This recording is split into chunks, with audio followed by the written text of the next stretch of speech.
We were way ahead of them in our civilization. They set out to destroy us. And Berlin Conference put the nail on that coffin.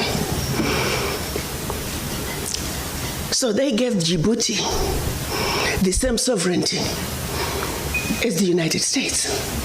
They gave Burundi the same sovereignty as China. They gave Togo. You see, the EU realizes individual little countries, they can't survive on the world stage. So they come together as the European Union. Now picture this now. So they cut up this Africa into the tiny little countries, small economies that could never survive on their own, but gave them the same sovereignty as the big boys. So that way, when the little bitty countries go to the world stage for the purposes of development and discussing trade, they're wannabe boxers who are being thrown into the heavyweight boxing ring every day. How do you put China in the same boxing ring with Eswatini? Eswatini has 1.2 million people. China has 1.4 billion people. And you put them on the same stage and say, go at it, negotiate. Are you with me? Yes. This is insanity of the highest order. How have we allowed this carnage to go on? When Eswatini is thrown in the same boxing ring with China and Eswatini collapses before Eswatini even gets on the stage, the world says, well, Eswatini, what's wrong with you? Why can't you take care of your people? Well, China came in and said, Eswatini, give me all your gold or else. And if Eswatini does not agree, they just go on next door to Lesotho and give Lesotho an extra $1. And if Lesotho doesn't take it, they just jump on to Togo, Central African Republic. It was all by design. 1884. They did something else in addition to chopping us up. They also set out to make the African believe that everything African was bad and undesirable, and everything Western, particularly French and British, was more desirable. We call that the legacy of colonization. Prior to that, they had started long working on the slaves. Make them think everything about them, forget anything about Africa. Where you come from is a horrible place, diseased and dying people, constantly at war with themselves, uncivilized. Cut out any communications with them. You need to just know what we tell you. And we call that the legacy of slavery.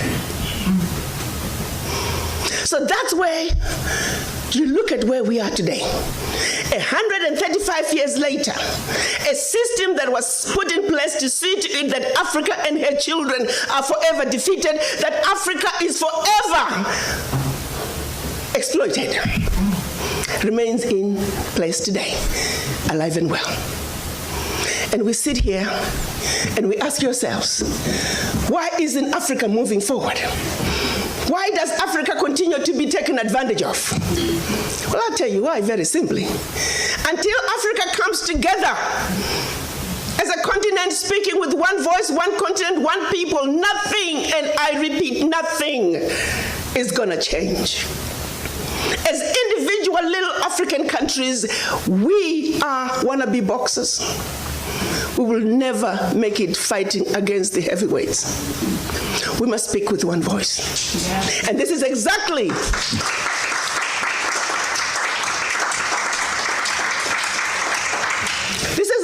what our Pan-African leaders wanted to see happen in 1963 when they came together in Addis Ababa, Ethiopia. They clearly stated that Africa for the Africans at home and abroad, and that African Union was now. They said Africa must speak with one voice. It is the only way for Africa to take its rightful place on the world stage. Sadly, when they went to Addis Ababa in 1963, they were divided. We had two factions, the Casablanca group and the Monrovia group. The Casablanca group were saying Africa for the Africans Union now. This was Ghana, Guinea, Mali, Egypt, Morocco, Algeria, and Tunisia. Only 7. The other 25 of the 32 who attended were the Monrovia group. They were the nationalists. They said, let's go slow. Let's kind of wait on this Pan-African thing. 55 years later, 56 this year, we're still going slow.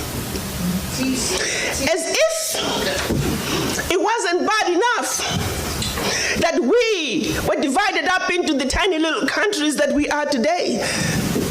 The gift that Berlin Conference gave us. One other thing that France did between 1958 and 1961 in the name of giving us our independence as African countries. France forced the Francophone, and I hate that terminology. There is no such thing as Francophone, Anglophone. They made it up. But for the purposes of communication, I will use that. 14 of those countries, they said, in order for you to get your independence from us, you must sign this document. You thought they could have found a better name for the document. The document was called the Pact for the Continuation.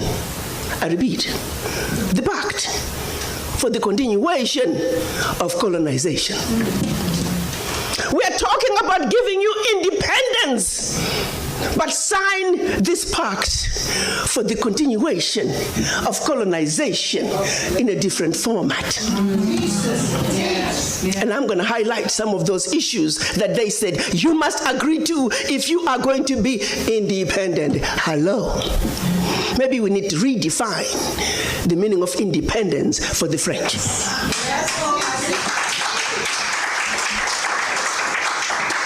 First, France said, you see, you monkeys, you don't know how to manage your money. We're going to demand that you deposit 85% of your bank reserves with the French Minister of Finance. Under the French Central Bank, under the control of the French Minister of Finance. France is then going to take your 85% bank deposits from each and every one of you. Deposit those funds in the French stock market under the French name. And you may or may not know the returns. Today, as we speak, the latest figures are saying for every 14 billion that France invests in the stock market from Africa, they are realizing upwards of 300 billion in return. Every year, year in, year out, because of these deposits from the African countries, France is taking out of Africa over $500 billion. Now figure it out. For every 14 billion, the returns on the investment are over 300 billion, and they are taking over 500 billion. So in actuality, France is taking out of Africa trillions of dollars year in and year out. From us poor people, Africans. Back to the pact. So should you want to access some of your money that you have deposited with France, you have to submit your country's financial returns. And if approved, you get to get it as a loan. You can only access up to 20% of your money year in, year out as a loan at commercial interest rates. Your own money. As if that was not enough. They said all your minerals discovered, yet to be discovered, all your oil discovered, yet to be discovered. France and French companies have the first right of refusal. If there's anything left over that the French companies do not want, your people might have. To this day. They said you will only use the currency that we created for you because you're special Africans. We call it the CFA. There was the Central African CFA and the Western African CFA, same animal. And that France is the only one that can print it for you.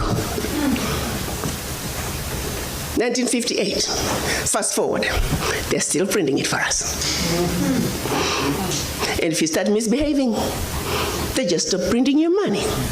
And your country's in trouble. They also said your language of instruction shall be French, whether you like it or not.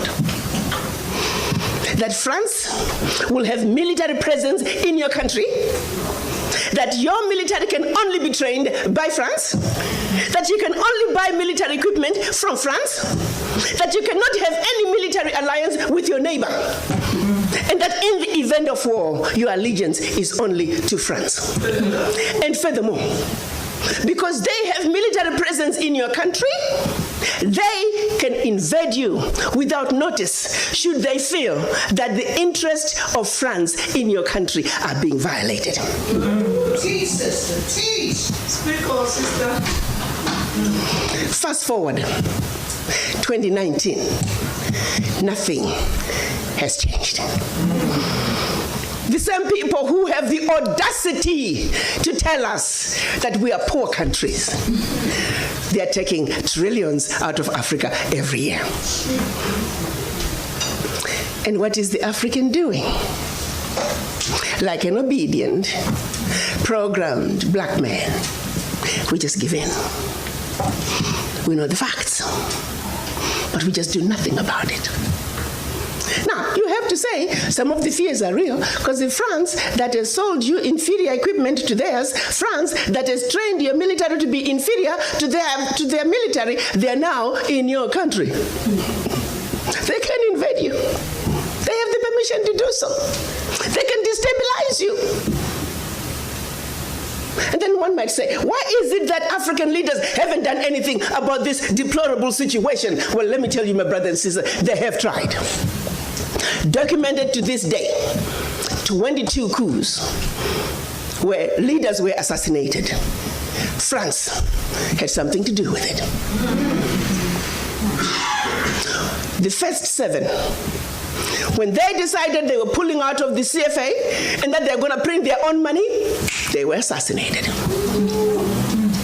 Every time an African leader has tried to do what's best for their country, they were assassinated. Majority of them aided by France. It's a known fact. And then others, they were just mercenaries who felt that when there was a natural resource discovered in one country, they wanted to create a coup. So while the country is thrown into a civil war, they're siphoning the natural resource. We know of one particular story that had we not known about it, it would have been, oh, there we go again, the Africans. In about 25 years ago, a group of young, rich white kids were having fun in Cape Town. They found out that there was oil in Equatorial Guinea that had just been discovered, and they wanted it. So they set out a plan to have a coup in Equatorial Guinea. So while the Guineans are busy fighting a civil war, they will be siphoning the oil. But they made one mistake. There were 2 planes. One was to leave South Africa, stop in Zimbabwe, pick up more ammunition on their way to hunt in Equatorial Guinea. Another plane was taking off in the Caribbean that had this puppet diaspora who was supposed to be the next president. Mugabe wondered why such young people needed such powerful ammunition to go hunt in Equatorial Guinea. In doing his research further, he found out that this was a coup in the making. He allowed them to land in Zimbabwe. They loaded their plane, and just before takeoff, they were all arrested. The ringleader of that group was none other than the son of the former Prime Minister of the United Kingdom, Margaret Thatcher. She had to fly to Zimbabwe and paid handsomely to get her son out. The last one of those prisoners left Zimbabwe about 6-7 years ago. Had these young people succeeded, it would have been another coup. There you go, the Africans again. Such, my brothers and sisters, is the story of your Africa. They don't do coups anymore. They simply create instability. So when you hear of an instability in an African country, ask yourself, what is really going on? Because what they are telling you is really going on is just a shiny object. The real issue is over here. And you need to stop before you start being used as an instrument of your own self-destruction.